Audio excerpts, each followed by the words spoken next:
Hello, this is Dakota. I am going to show you how to attach a granny square or a granny hexagon in this episode of Crocheting with Dakota. Now this one here is what I'll be attaching, just like this one here was attached. So I'm going to show you how I get started. I lay it out like this so I can measure how much yarn I need. And what I do is I take my yarn attached to the yarn ball and I lay out from where I'm going to start and go along my stitching route like that, and then I go over the area twice because I end where I started. Let's see, sorry for the shakiness, doing this without a tripod. So that's there is how much yarn I will need to go back and forth, but I always add a little bit more just in case. So I take this and I go up like that, and then I snip where that meets there. And I have already done that with that piece.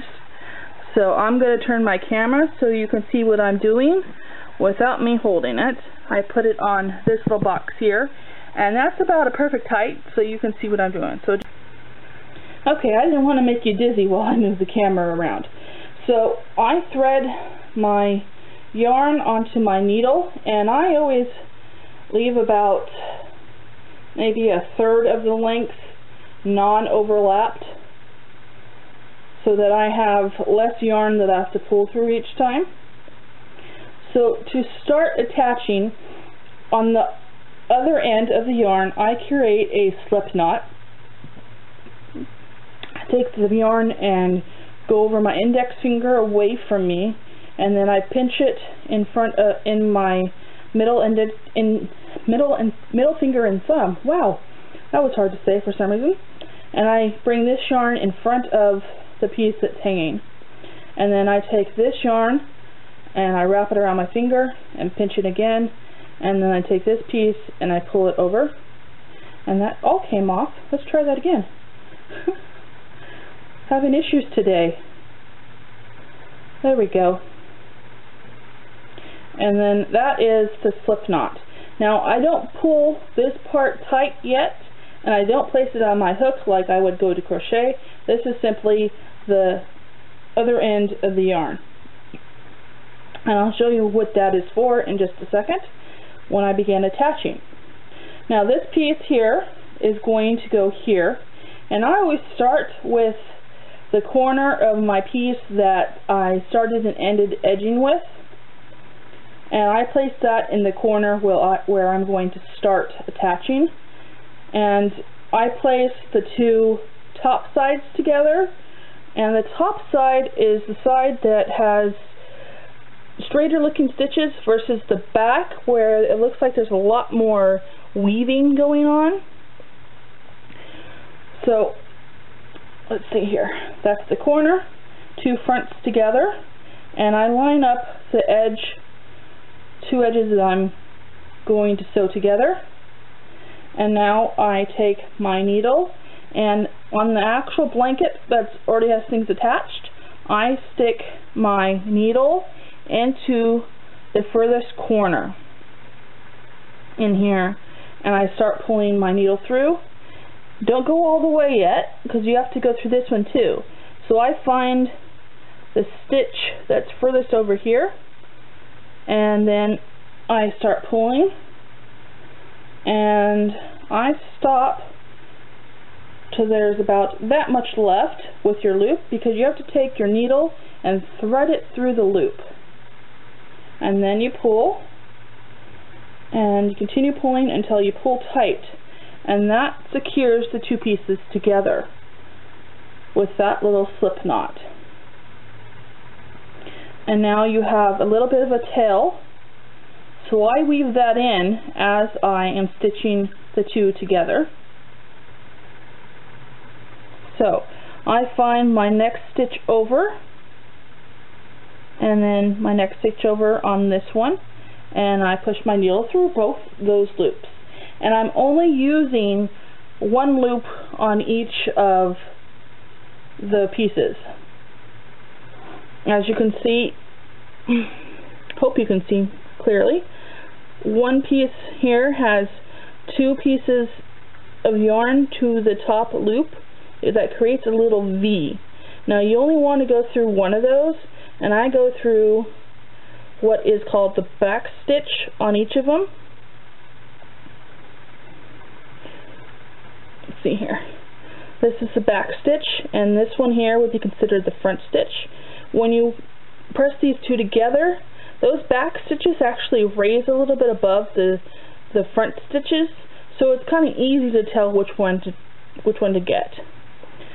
Okay, now this is the tail I'm pulling up. Since the last one I went over it, this one I'm going to go under it, and I am going to the side next stitch and not going back over and coming this way, coming through, going over that way again.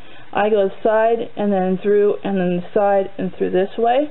It creates a flatter stitch so that your blanket lies flat when you're done attaching, whereas if you were going over and over like that, it would create this little ridge and your blanket wouldn't lie quite as flat.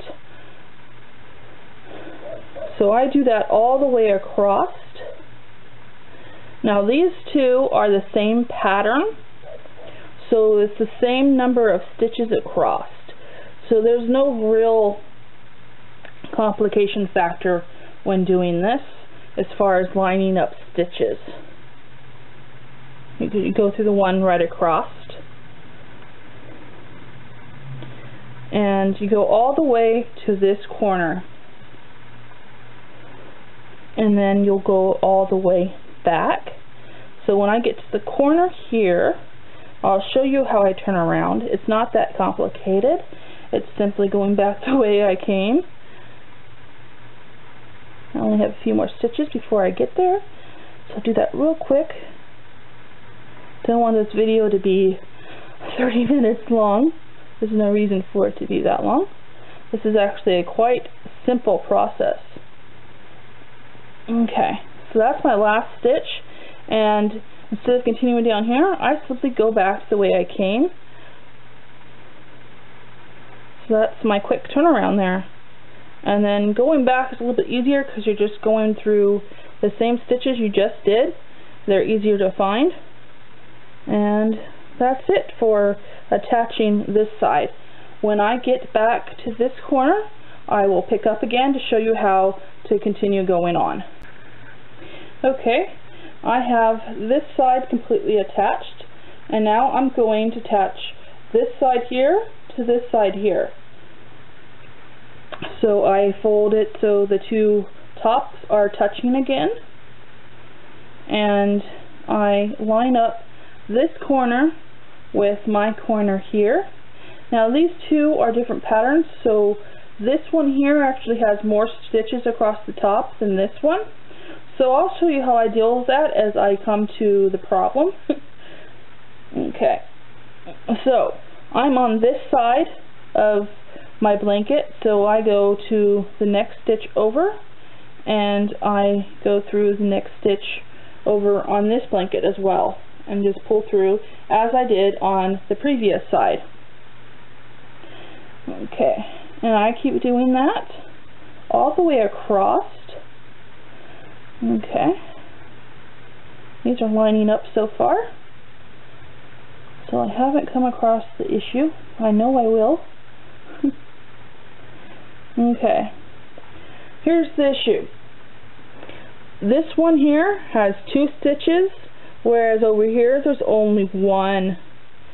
So I go through the first one there like normal, but if I go back through where I'm supposed to, I would be pulling this stitch out and I would get a gap. So I'm going to show you what happens like that if I do that. If I were to continue like that, there would be a hole here because I just undid this stitch. So I'm going to quickly undo what I just did.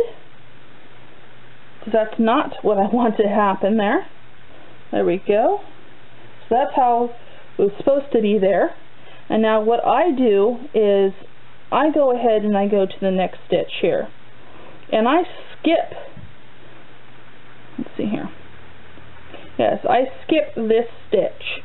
So there will be this one that doesn't have it back. Okay, that last clip did not record either. So, I'm going to show you what I just did. I went ahead and I went across here by attaching the same way I did here. And I do extra stitches in the corner so that way there's not a big hole there. And same thing over here.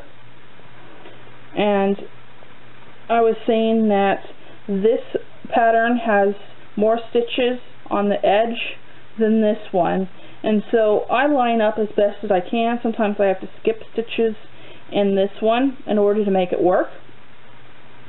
And also, I'm also very, very careful to line up the sides so that only the correct number of sides are stitched together, and also only one side to one side. Some patterns, like this one here, are a bit harder to tell that there's two sides here and not just one. So I always make sure I find the corner and line up the two corners as I begin stitching before I actually stitch. That way the correct number of sides are attached. So let's hope that recorded, and I'll get back to you as I come to this corner so I can show you how I actually end a piece. Okay, I have attached all three sides of this hexagon to the blanket, and now I've come to the end where I am going to go back this way, but I tie this off and create my ending knot so that this doesn't become a part like this is doing here. I pull that tight, and then with the two pieces together like they're supposed to, I go back a stitch and I put my needle through, and I don't pull the yarn all the way. I then come back as if I was going back this way and go through again, and I'm actually going to put the needle through here.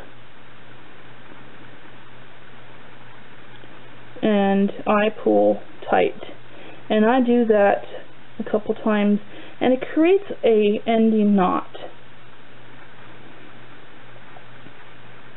That way it's actually quite secure there, instead of just having the ends weaved in. I feel it more secure and should last through going through a washing machine. Now the next part I do is pretty much for the looks of it when I'm done. I weave through back all the way through here and all the way through here back to where I began.